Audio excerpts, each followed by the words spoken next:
I tried to see what happens if I eliminate impermanent loss when LPing, for example, BTC to USD pair.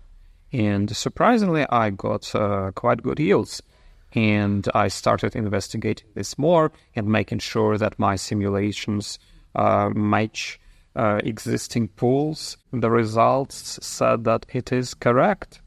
And I decided to build out yieldbasis. And basically for users works like essentially yield-bearing Bitcoin, which earns yield on top of Bitcoin value, plus I guess some noise, but nevertheless it's yield-bearing Bitcoin.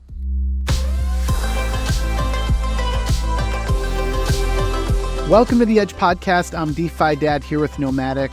Today's show features the founder of Curve and yieldbasis, Michael Egorov. So Michael should be no stranger to our audience, having been the inventor of the Curve protocol and tokenomics. He has been making waves in the space for years, since DeFi Summer. We are excited to talk about his newly launched protocol yieldbasis, which allows us to earn amplified Bitcoin yields using Bitcoin LPs with hedged impermanent loss under the hood. I think the headline here is currently they're getting yields of between 21 and 35% on Bitcoin, which is nuts. So we dive into how this is possible. What are the risks? How does this scale? Is there points of diminishing returns? How big could something like this get? We talk about all of this. And to be clear, they're starting with Bitcoin first. So there are 3 pools. They have a total of 150 million TVL already in the protocol, with the new yieldbasis token having just launched. But they have aspirations of offering these types of vaults for other volatile, very liquid assets, maybe something like ETH or even tokenized gold. We also talk about the synergies between Curve, Michael's first protocol, and yieldbasis, this new one, and some of the pushback that some of the community had with Michael launching a new token with yieldbasis. So we get his answer on that as well. So before we get started, just a quick reminder, you can subscribe at the-edge.xyz. That's the best place to subscribe to the Edge newsletter and to get real-time notifications for the Edge podcast anytime we release a new episode. You can also check out our link tree at edge_pod. That's the best place to subscribe to the Edge podcast on Spotify, Apple Podcasts, or YouTube.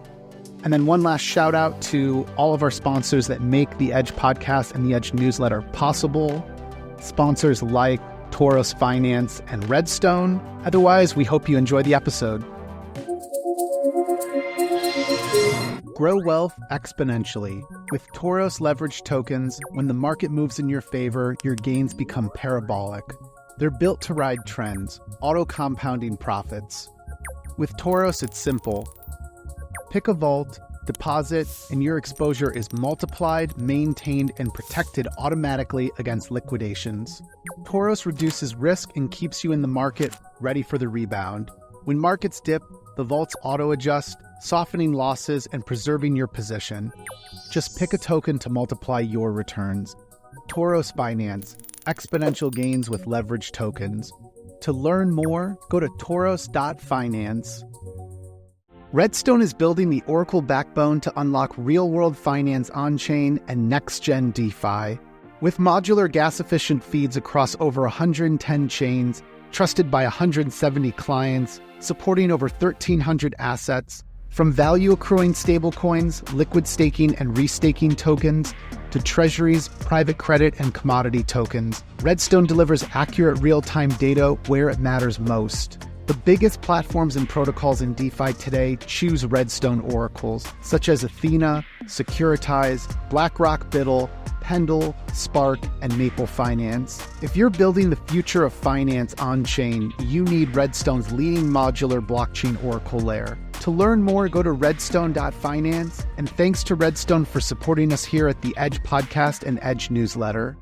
Banks use your money to line the pockets of shareholders. Meanwhile, SOLSTICE uses the same yield strategies to line your pockets. Introducing Yield Vault, Solana's best yield. a live delta neutral strategy with positive returns month over month for 3 years. Built for internet capital markets and powered by the stablecoin USX. To learn more, go to solstice.finance. Neutral is the next generation of crypto-native yield. Their synthetic dollar NUSD taps into OTC arbitrage, funding rate inefficiencies, and delta-neutral strategies to deliver premium, stable returns without taking market direction risk. Neutral is currently live in private beta and will be opening for public deposits soon. Learn more at neutral.fi. All right, let's introduce Michael from Curve and YieldBasis. Michael, welcome to the Edge podcast. How are you doing? Good. Nice to see you. Good to see you too. It feels kind of silly to ask you to give your background, but in case someone is newer to DeFi, tell us about all the work you've done with Curve over the years before we get into YieldBasis. Sure thing. So in the beginning of 2020, I started Curve, and I started that out of a very simple necessity. I was actually using MakerDAO for borrowing against ETH because I thought ETH is so valuable that I didn't want to sell it. I borrowed DAI against ETH since 2018. And when doing that, I obviously needed to, to withdraw my DAI to bank account as dollars. And how do you do that? So I had a Coinbase account at the time and swapped DAI to USDC and withdrew it as USD. But I noticed that all the exchanges swap stablecoins very, very badly, whether centralized or decentralized. And, I had some other ideas, actually, about what we now call liquid staking. But I thought, well, maybe the algorithm I was thinking about is probably suitable to solve my need with stablecoins. So I launched Curve, primarily focused on stablecoins. And, here we go. It became probably the most important exchange in the stablecoin world. So that's background with Curve. So, Michael, as somebody that's seen DeFi grow from its, I'd say, like extremely awkward beginnings, are you surprised to wake up in the year 2025 and see where things are at right now? What's like your just general impression of the DeFi landscape these days? Well, I'm probably not surprised where DeFi is right now. I'm probably surprised that it's not further used than, like even more used than it is today. But there are good reasons for that. As you mentioned, there were some awkward starts. And back in 2020, 21, and 22, there were many. It was a time of experiments. Like, people tried absolutely everything, and one of the absolutely everything things was Terra. And when it collapsed, its ripples were kind of preventing people, keeping people scared of DeFi for some time. If not that, DeFi would have been much bigger today, I think. So Curve remains a foundational DeFi money Lego. I think that Curve also was aggressive and early to deploying on other EVM chains and new L2s. Given all that success, I'm wondering, where did the inspiration come from to start working on YieldBasis? I think it all started probably when I was thinking about lending with unliquidation or like deliquidation, which is implemented in Curve stablecoin now. And I just thought of some algorithm how to not just liquidate things, but also unliquidate, so that if you dip and go back up, you are back with your collateral.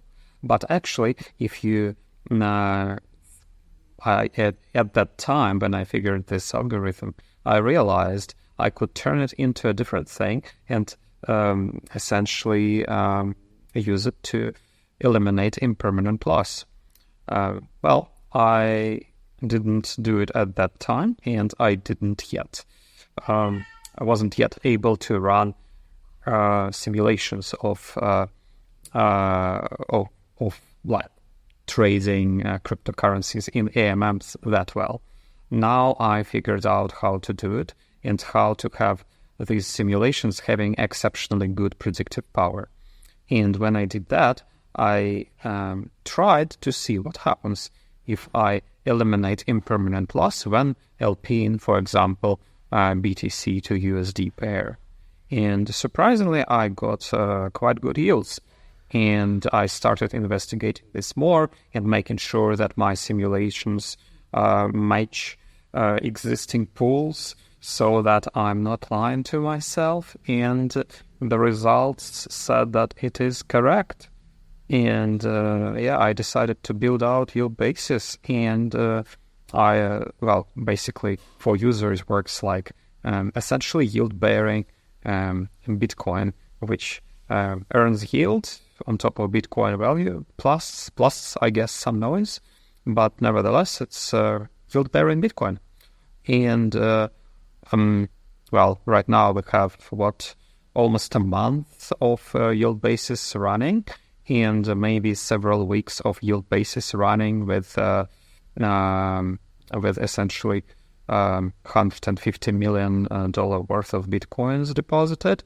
And that is actually the right number to already see the system working as simulated. So I studied how it worked with this real data now, and I'm very excited to see that simulations were actually correct. And actually, it does work as yield-bearing Bitcoin when you eliminate impermanent loss. So, and that's very good. I want to dive into a bit more of these mechanics underpinning yieldbasis, but first I just want to take a quick step back and look at why it's been so hard for people to productize Bitcoin yield. I mean, there's some out there in the market, but I think yieldbasis looks to be a major kind of step function in the advancement of generating yield on Bitcoin. So yeah, why has it been difficult? Well, I think there are two things here: yield on Bitcoin and automated market making for cryptos. So for yield on Bitcoin, it's actually quite simple. How do you earn yield on Bitcoin? Well, I think what people tried, you can lend Bitcoin out. You can lend Bitcoin out and somebody will borrow it to, I don't know, short it or something. And on Aave, you can earn a whopping 0.2% APR on it, right? So not very interesting. There are things like, I don't know, like restaking, but with Bitcoin. So like you make some chains which inherit from Bitcoin's security, presumably. And there are some other projects, who God knows which will pay you some yield to to have your to have their network secured. To start with, restaking is probably more native to Ethereum, and also I'm not entirely sure that restaking actually has real users on the demand side yet. On the supply side, yes, a lot. Everyone wants yield, but the ones who actually keep the yield, even in Ethereum land, didn't prove itself yet. So in Bitcoin land, it's actually even trickier. So at the moment, these projects are providing yield out of token printer, which is not necessarily a sustainable story yet. So that's, I think, the state of yield on Bitcoin. Well, there is one other thing you can do on Bitcoin. You can borrow against stablecoins against Bitcoin. You can borrow USDC, right? And supply it into something which pays bigger yield, but probably more risky. You can earn 15% APR or something if you put this USDC on Curve into some stablecoin pool, USDF to something else. I think 15% you can get there. And you essentially pay less for borrowing on Avi than you earn somewhere else, and that is borrowed against Bitcoin, and here we go, you have a yield on Bitcoin. But in this case, you have risks, and the risk is that your Bitcoin collateral could go down, of course, but also there is a risk, like what if the project or stablecoin you put these stables to earn funds, what if something wrong happens to them? And that is a risk, and the net yield is not necessarily huge for that risk. So that's kind of a problem with this approach, but probably that's the highest yield you could get on Bitcoin so far, right? And there is, I think, one more thing I wanted to say is that we have a problem of earning yield on Bitcoin. There is a problem of crypto liquidity provisioning in general. And this problem is exactly what people call impermanent loss. I actually used to say that impermanent loss is not a problem because it's not a loss, right? But for some reason, people don't buy it, because really, clearly, if you put one amount of money and if you get out with a smaller amount of money, if the price went in either direction, and this reduction depends on the eventual price, that's not good, right? So, and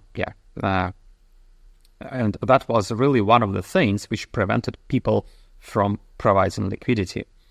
And it didn't become better with Uniswap 3.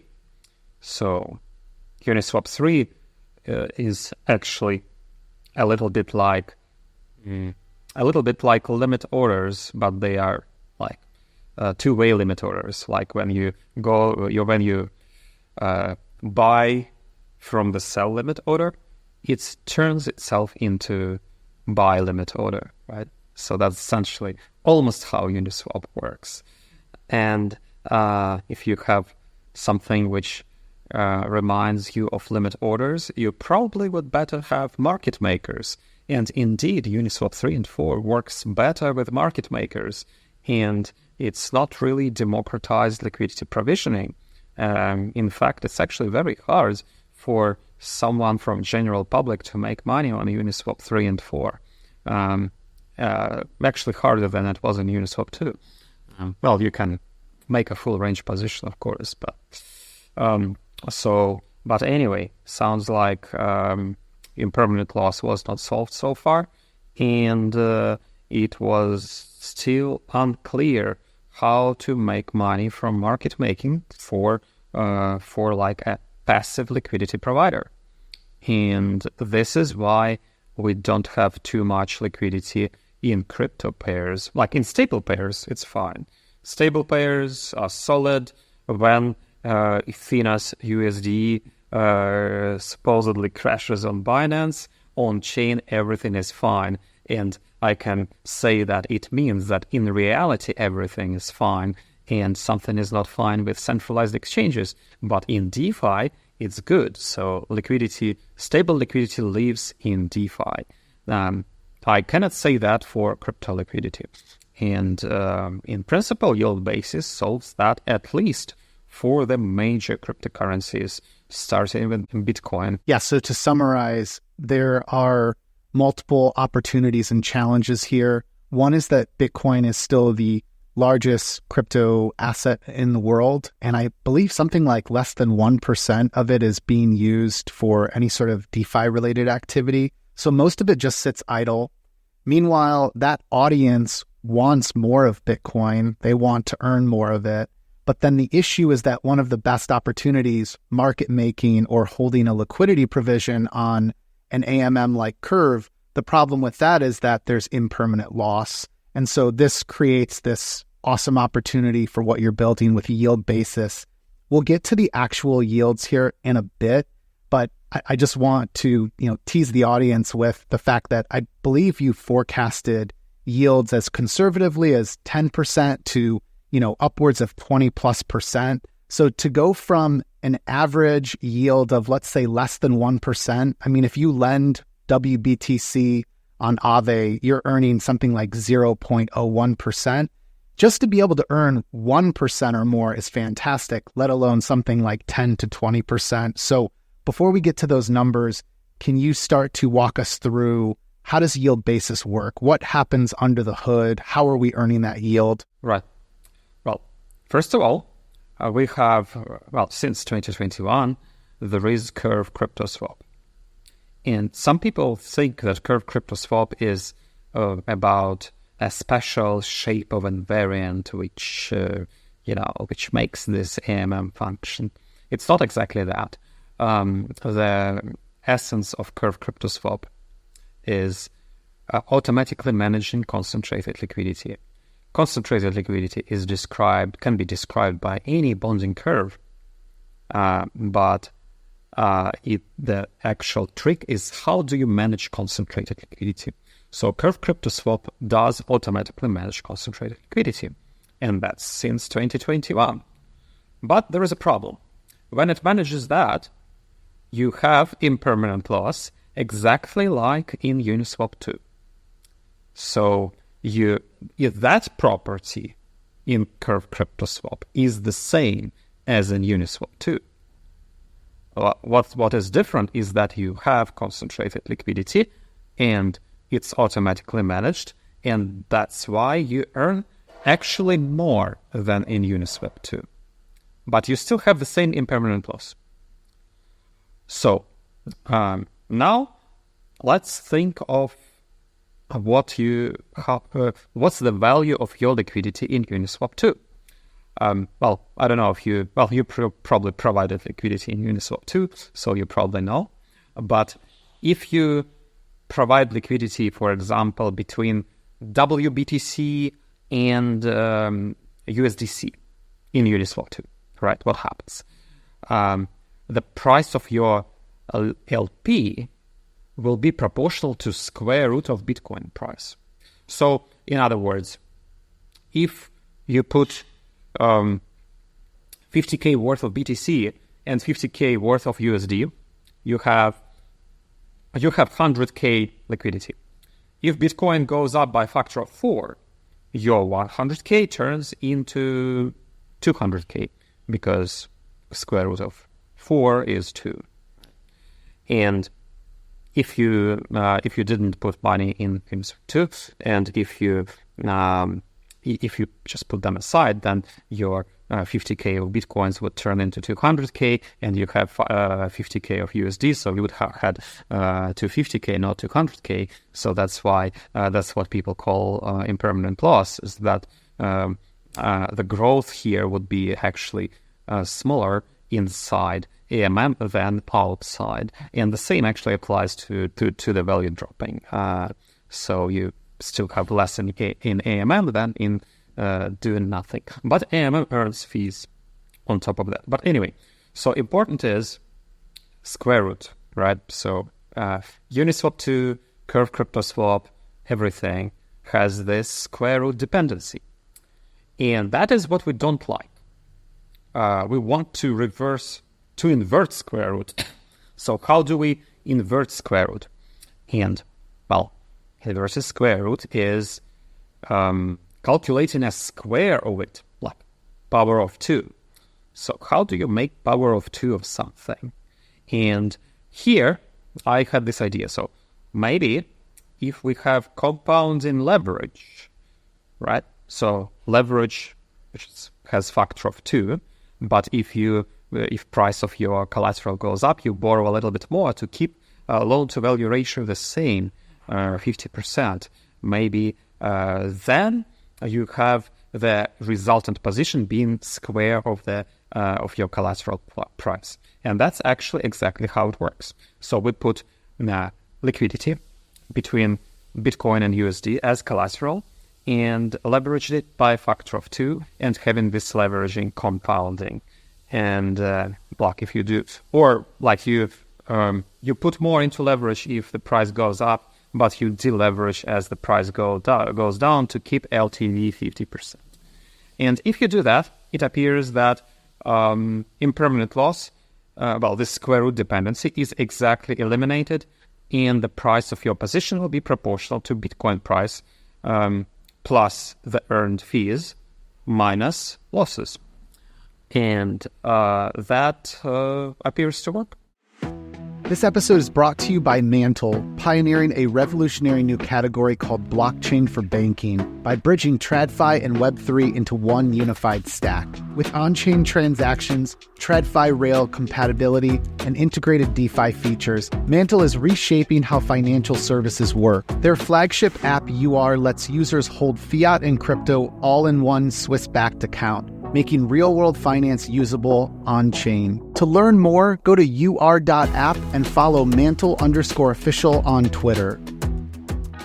As a DeFi investor, I turn to Maple for permissionless institutional quality yield in a single liquid asset backed by over-collateralized loans. Maple's SYRUPUSDC and SYRUPUSDT are now supported as collateral for enhanced yields on major DeFi liquidity hubs such as Pendle, Fluid, Camino, Jupiter, Morpho, and soon Aave. To learn more about Maple, go to maple.finance. So, Michael, you've been live for about a month, I think you said. What sort of yields are you seeing so far? Are you happy with the results? Is it in line with expectations? I'm actually very happy with the results. You mentioned that the yields I was thinking of looking at simulations were from around 10 to around 20%. And it looks like fundamentally, after looking at, I just needed enough data in live to know what it is, because everything is actually pretty noisy and you need some time to observe. And it looks like we are looking more at 20%. Before, of course, any tokens or anything, a fundamental yield. And that's factoring, any sort of lag or slight deviation in underlying Bitcoin as well. That's taking into account sort of all those factors. Yeah. What do you mean deviations of underlying Bitcoin? Well, I guess I mean like with all this sort of active hedging. Say you put in one Bitcoin and you take out one Bitcoin. None of that, none of your underlying is impacted if everything works as intended, right? Yeah. You have, that's the net result after you subtract all the expenses. That's happening inside. But what I'm saying is that after you sum up all the yield and subtract all the expenses and losses, you have this kind of similarly 20% yield. I cannot promise it will stay 20%. It's probably because market become a little bit volatile, and that is very good. Michael, what synergies are there between Curve USD's growth and yieldbasis? They clearly work together here. Oh, that's a great question. Because when yieldbasis works, Curve crypto pools go slightly out of balance. Ideal balance is 50-50, but they can go 45-55 or 48, 52, or even when during October 10th crash, it went as big of a misbalance as 40-60. And we need to be able to withstand the misbalance of Curve crypto pools like 40-60, right? So when everything is ideally balanced, the loan we took is of the same size as amount of Curve USD in Curve crypto swap. So they balance out each other, the loan and the Curve USD amount in the pool. So the pool is a supply sink for Curve USD, and that's zero effect on Curve USD peg. But that's the first order effect. There is a second order effect. When the pool goes out of balance, then indeed there is either positive or negative price pressure on Curve USD. and the system has to be able to withstand this price pressure. So I estimated how much liquidity CurveUSD should have, and I've published that in blog post, but it sounds like whatever stablecoin, CurveUSD, right, yieldbasis chooses, yieldbasis has to ensure that there is enough liquidity in that stablecoin. Inside yieldbasis, there is a special chunk for it. It's like Curve licensing fee or whatever, but it is, the best use for it is to incentivize votes for CurveUSD pools, CurveUSD stable pools, because they work both as a supply sink for CurveUSD and as a liquidity when things are volatile. So if that happens, like veYB tokens spent on buying votes for CurveUSD pools, then CurveUSD flows in these pools, right? And then what? They work as a supply sink. CurveUSD borrow rate goes down, right? And people start borrowing more CurveUSD. So CurveUSD system grows. At the same time, a lot of trading volume which is happening in yieldbasis goes also through the same pools, so they earn fees. Also, if volatility is high, then CurveUSD peg tries to be shaken, and peg keeper mechanism tries to stabilize CurveUSD. And when it does so, it actually earns money for Curve it as well. So it sounds like there are several revenue streams appearing for Curve when yieldbasis is working, and that is all ensured by yieldbasis streaming some of veYB tokens to actually incentivize CurveUSD pools to grow. So sounds like yieldbasis has no choice but to grow CurveUSD, and that is good. Just to reiterate, I think you've made clear that there is a choice when we enter one of the 3 different Bitcoin LPs on yieldbasis. We can either stake the LP and ultimately earn the veYB token, or we can earn the actual Bitcoin denominated trading fees. Anything else to share there in terms of that incentive design? Yeah, so that's actually an interesting design, because I think it's very friendly to integrations. One can integrate essentially yield-bearing Bitcoin without caring about incentives, or one can earn incentives, but then of course foregoing the fee yield, right? So either one or the other. If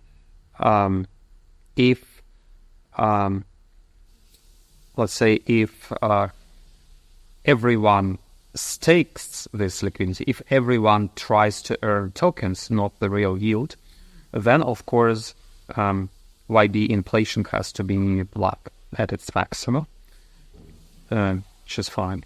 But then nobody wants to earn real yield, so real yield can all go to admin fees to the system, which is probably great. But you can imagine the opposite. Imagine that everyone wants to earn real yield and no one wants to earn token. That's possible. But then, of course, you still have some admin fee, but it's not very high. But what's more important, if nobody wants to earn tokens, then why should we have token inflation? So token inflation is dynamic, and depending on how many people want to stake, it can range between 0 and maximum. If nobody wants tokens, then inflation is 0 and can be saved for further times, and that's happening automatically. Michael, I saw some people on X kind of taking some shots at why another token. I think kind of listening to all of this, I see the synergies between the 2 protocols, and probably starting from a clean slate made a lot of sense. But yeah, curious kind of your take and how you've been addressing that. There are quite many reasons for that. I think one of the reasons is bootstrapping a new system with a new token is actually probably easier. So when you have an old token, you have old, well-established governance procedures, and you may need to move a little bit faster in the beginning of something very, very new. That's one thing. Also, I did want to refactor how you do VE tokenomics, and I think I quite succeeded in that. For example, one of the things, I cancelled Thursdays, right? So in Curve, if you vote for some pool, your vote actually becomes real only on Thursday, right? So it's all everyone waits for Thursdays. In yieldbasis, you actually don't have to do it.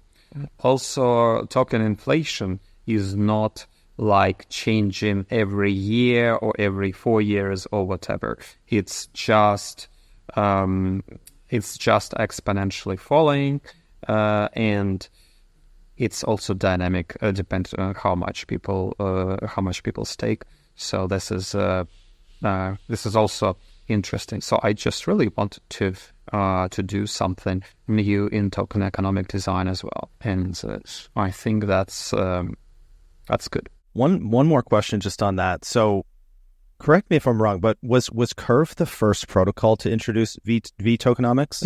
Yes, I invented that. Okay, so with yieldbasis, you've already kind of mentioned a few iterations and tweaks. You know, as somebody that's seen V tokenomics from the beginning, and not only seen it, but literally invented it. What other tweaks or modifications or novel properties are you introducing for the V tokenomics on YB? Yeah. So I think right now, when we have Ethereum accounts working essentially as smart wallets, at least theoretically, right, with Spectra upgrade, I think it doesn't make sense to forbid smart contracts to lock. Right, so I did make it so that you can transfer your positions as NFTs, but there are a few tweaks to that. You can only do that if you max lock to 4 years, and if you transfer this locked position to another position, they actually fuse, so you can really split them after that. But that is by design. But I think it's important for people to be able to transfer their positions to multi-sigs, for example, stuff like that. So that's I think something where it needed some change, and I did refactor how gauge voting works, and also I think that the mechanism of boosting the token rewards, which I introduced in Curve, is not necessarily always great, right? So it helped to essentially bootstrap monopolies like Convex, StakeDAO, Yearn on Curve. And it's not necessarily a bad thing. They are actually great. They are helping with business development, Curve, right? But also it's a little bit less decentralized, and I think the root of that is in this boost mechanism. So I am not, and boost mechanism is also introducing a complication in the design. So I removed it here. There is no boosting of token rewards with VE voting power. One thing we keep referring to is this VEYB. Remind us, why are users locking up YB tokens for up to 4 years? What does the voting power allow them to do? Do they have a claim on fees? Like, what are all of the benefits of VYB? Yeah, so you do have voting power in YB governance when you lock YB tokens, and the voting power is proportional to the token amount you lock and to the time you lock for. So if you lock YBs for 4 years, you get 4 times larger voting power than someone locking YB for 1 year. The same applies to the earning power. When the system fees will be distributed, someone locking YB for 4 years will be earning 4 times as much as someone locking the same amount for 1 year. So there is a big incentive to lock for a longer time. So that's, of course, one. Well, that's actually two things, because we have both voting power and earning power. And voting power appears to be not worthless. That's happening when you introduce gauge voting. So when you have when every user, without any proposal, can just vote towards one or other pool, and it gets more inflation, that appears to be valuable. One thing I noticed, well, when the thing started, I voted for all pools equally. So they all should be getting equal YB inflation. I noticed that inflation now to these pools is not equal to each other.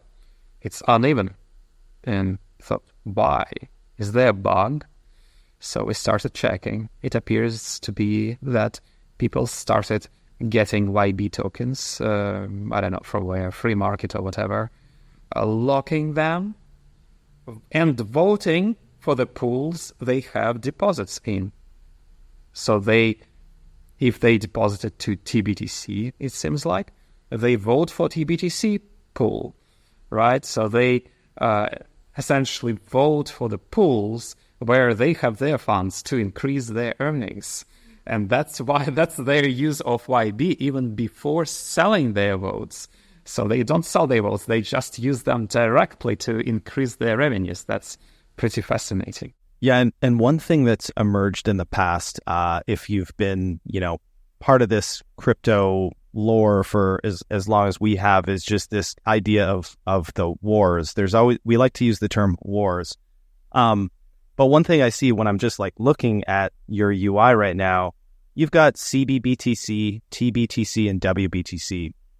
A thing that could happen, kind of along the same line of thinking that you're talking about, is, hey, what if Coinbase really wanted to get a lot of BTC into their CBBTC vault?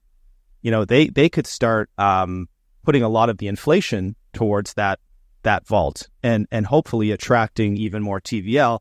And then the upside benefit for Coinbase is, okay, we get a lot more CBBTC exposure out there in DeFi and in the hands of users. So it can create one of these sort of win-win loops, is another, I think, powerful kind of hidden force of these tokenomics. River is building a chain abstraction stablecoin system that connects assets, liquidity, and yield across multiple chains. Season 3 is live. Earn River points by using SAT-USD in DeFi such as Pendle, PancakeSwap, and Uniswap. Stake River points to accumulate more or convert points to River tokens whenever you like. To learn more, go to river.inc. Hey folks, I want to tell you about our sponsor GEARBOX, the protocol that reimagines on-chain lending. With GEARBOX, you can access 10x credit across DeFi or lend for passive yields with single asset deposits and no impermanent loss. Users can access leverage to margin trade, stake, farm, and more. To learn more about GEARBOX, go to gearbox.fi. Puffer Institutional delivers secure, high-yield Ethereum staking built for institutions. With battle-tested security, granular access controls, and the ability to boost APY by securing multiple AVSs, Puffer gives institutions full control and optimized returns. Puffer is also behind the Unify-based rollup, aiming to transform Ethereum's future in a world where all L2s are working together. To learn more, go to institutional.puffer.fi. So all these Bitcoin DATs, these digital asset treasury companies, I feel like there's not a ton of differentiation between them at this point. And I don't know if this is something that you've thought of, Michael, but something that I see as would be a massive differentiator is hey, can we get our Bitcoin yield? So are these any sort of discussions? Have any of these early DATs that want to differentiate been this could be interesting? I didn't talk to the DATs directly just yet, but I think it definitely will be something they will look at least if they are allowed to put funds in DeFi. But I think they will have to, if otherwise they don't differentiate. So something you alluded to earlier when we were talking about early DeFi is the Terra collapse, and I think everybody's got scars from that or some form of PTSD. So, whenever we see a 20% yield on something, immediate gut reaction is too good to be true or something along those lines. So I want to dive into the risks that you see with yield basis or worries that you have. Where does it fall apart or hopefully not unwind, but where does it deviate? Actually, first of all, the yield APR is not always the measure of risk. It's the measure of perceived risk, of course. But also in DeFi summer, where we were used to yields like 1,000% APR, and it was actually fairly safe. Right? Where was the catch? And the catch was that this yield was going down as the systems scaled up, right? Or as the hype went away. And well, here the yield is where is the yield coming from? The yield is coming from asset volatility, right? So the more the asset is shaking, the better the yield is. Of course, if you scale the system up, so let's say we scale the system with Bitcoin and it becomes really big, like, I don't know, 10 billions, 20 billions, 50 billions, then liquidity and yield basis will start affecting Bitcoin price. Like, affecting Bitcoin price, I mean, probably it will stabilize it. And the yields will start going down when that happens. So that is where the saturation happens, when the whole market, Bitcoin trading, starts being, if a whole market yield basis starts dampening the volatility. So that's kind of a risk, which not like a risk, it's like how the saturation curve would look like. But what are the risks? Because there are some, of course. And of course, there are technical risks and whatever. Right? So that's fine. But what is the fundamental risk? Fundamental economic risk. Fundamental economic risks probably come from the volatility itself as well. So if Bitcoin price, I don't know, drops or moves very, very quickly, like instantly, and by a lot, like by factor of 2 or 3 or 4, and doesn't come back, then it's actually very bad. But I didn't see Bitcoin doing that. But I did see altcoins doing that. So I think I wouldn't dare to put altcoins, excluding Ethereum. Ethereum is good. But I wouldn't dare to put, like, I don't know, DeFi tokens, for example, in yield basis. I don't think that would be safe, right? So the major cryptos are fine. They are not doing that crazy stuff. But altcoins are probably not necessarily fine. So that's, but yeah, that's definitely a risk. And of course, there is another risk of like, it's the system feeds from volatility. What happens if, I don't know, if the White House gets tired of putting tariffs on and off, right? And then volatility stops being so volatile, then we probably will have smaller yields, right? So anyway, need the world situation to be as volatile as possible. That's the bet here. Speaking of volatility, we are recording this a few weeks after the flash crash that happened on Binance on October 10th. You had a write-up about the stress test it was for yield basis. What were your takeaways from that? How did yield basis perform? One thing I've noticed, in yield basis, every pool has essentially 2 AMMs. One is curve AMM, and another is re-leverage yield basis AMM. Spread between 2 AMMs can vary, but it cannot be smaller than 0, right? Negative spreads are bad. Usually negative spreads mean that arbitrage is not happening. And during that flash crash, I did see spreads being negative for 20 minutes.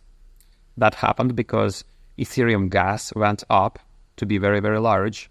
But the pools were just, 10, they were small, right? And because of that, because these pools were small, arbitrage in gas costing like 1,000 GWA was not profitable. And spreads were negative, but also it's a sign that you have a loss happening in the system. I reanalyzed it later. And surprisingly, the system itself was not profitable, right? So there were a few other reasons why this profit didn't get to users. It's basically has to do something with how it started and few parameters of curve crypto pools, like new version of curve crypto pools, which I didn't think of. But by itself, fundamentally, the system actually performed really well, surprisingly well, in the crash. So this crash is actually okay. But the system works better if you have bigger TVL. If you have small TVL, then arbitrage can be not efficient in such time because gas is high, and that's risky. So low TVL is risky, apparently. At least on Ethereum. So one thing with this setup, I'm curious if there's any point of, I guess, sort of diminishing returns here. How big could these BTC vaults get? Are we talking, hey, maybe $1 billion? Is it 5 billion? Is it tens of billions? Like, where's the point, that line in the sand where you're like, actually, the yield might not be as good. The system can't function as good. Absolutely. This is a great question. So I did try to estimate that. Fundamentally, system starts working not as well when the operation of the system itself affects Bitcoin volatility. So Bitcoin starting being less volatile than it is. Well, I mean, if people will start leveraging more Bitcoin, it will become more volatile. But, assuming that things are as they are today, how to estimate that? So I compared a liquidity around the current price in hypothetical yield basis pools and in all exchanges in the world, right? So if this liquidity in yield basis pools kind of matches liquidity in all exchanges in the world, then you probably will have yield basis started dampening the Bitcoin volatility, and you will start getting returns diminishing. So which TVL does it correspond to? So some estimates show that it probably should happen around 50 billion TVL. So that's, I think, where this point is. But I'm not entirely sure because I haven't seen it for real. So when we get there, we will figure out, is it the point of diminishing returns or not? Given the yield that you are forecasting for these Bitcoin LPs, I'm wondering, are you thinking of any other assets to create for yield basis? Like one would be ETH, but maybe a more obvious one given the viral demand right now for the asset is gold. So we have some tokenized gold on chain. Any thoughts on that? I think first we need to try Ethereum because there is definitely a clear demand over there. And I know it for a fact it is possible for Ethereum because I did some early simulations. It looked decent. I think the only point where Ethereum didn't work well in simulations, however I tried, is FTX collapse.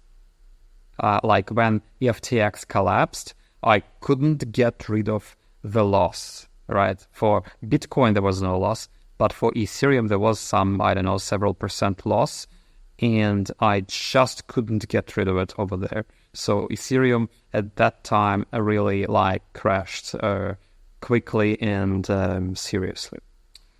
But otherwise, in other times, Ethereum works great, and it actually has returns no worse than Bitcoin for sure. So it's good. For gold, I think it's also a very good thought. I didn't yet simulate a yield basis with gold. I think that returns with gold will be significantly smaller than with Bitcoin or Ethereum, but they might be non-zero. So I will check that. Maybe it's a good one. Michael, I actually remember when you shared yield basis with us, I don't know how long ago it was. Maybe it was like 5 months ago or something like that. But I think we talked about gold, and it was funny because at the time we talked about how it wasn't volatile enough. But the crazy thing that's happened, well, like what's happened since that conversation, right? It's like doubled in price, and like then it's dropped a bunch recently. It's like it's showing some crazy volatility again. So gold just got upgraded for yield basis, right? Before we wrap up, we need to recap the ongoing campaign to bootstrap liquidity. I think at the end of September, there was a campaign launched before the yield basis token launched. You had 3 different pools: CBBTC, WBTC, and TBTC. All 3 filled up to 50 million, 150 million TVL in total. So when will caps raise? What's next? Right, yes. So, you're right that the caps are really full right now. And I was actually researching when it is safe to raise the caps, because this question is really up to not only testing the mechanics in prod, but also up to CurveUSD stablecoin stability. So to raise further, we need more CurveUSD liquidity. For that, there is a special allocation of YB tokens proportional to YB token inflation, which is in control of CurveDAO, and it has to be used for incentivizing CurveUSD liquidity to make sure that CurveUSD will sustain all sorts of swings caused by yield basis pools becoming big. So there are 2 votes for that in Curve right now. They're already running. People are already voting. When the votes will conclude, then we will have incentives starting flowing to CurveUSD stablecoin pools, and in principle, we would be ready for raising the cap further. The next step, I think, should be 500 millions in Bitcoin or in yield basis, right? So with these votes enacted, there will be enough CurveUSD stablecoin liquidity.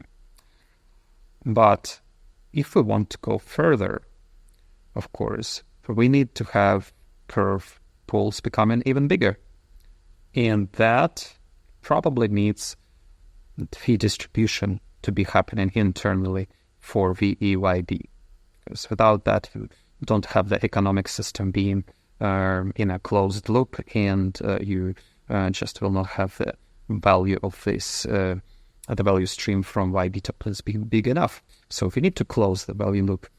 And that's the next step after, or maybe simultaneously with raising the caps to 500 millions.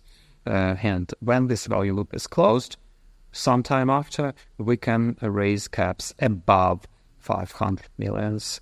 And I hope to reach the scale where, the scale of the point of diminishing returns, right? So I want to scale up to that, which is probably several tens of billions. But that should happen, cannot happen instantly. So to connect all the revenue streams in the system so that it is working as a whole. Michael, do you foresee the YB vaults, these different Bitcoin vaults, do you foresee any of those being listed as collateral for borrowing on other platforms? Oh, absolutely. That's an excellent idea. And actually, this is this. YB inherently leverages pools, and pools have spread. and spread is not small. It is as big as 2%. But it's, of course, okay, the spread is 2%, and you have half in Bitcoin, half in USD. So the value of the collateral fluctuates by 1% fairly easily. But we leverage it by a factor of 2. So here the position value fluctuates by 2% all the time. And some users may not like it. And this is, you cannot do anything to it. It's like, it's inherent to the system. You have growth, of course, but you have noise on top of growth, and not all users like noise. So what can help here?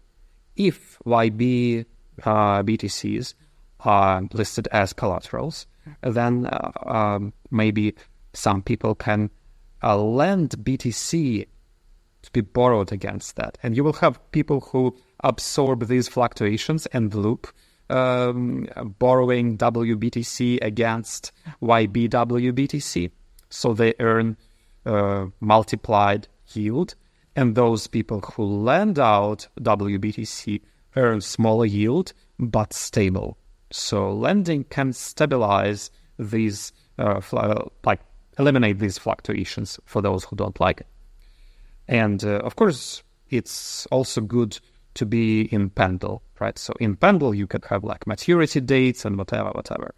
So it's kind of a different sorts of mechanics. I like stabilizing yields with lending protocols more than what you can do with PENDLE. But PENDLE definitely is definitely popular. So it's another good mechanism.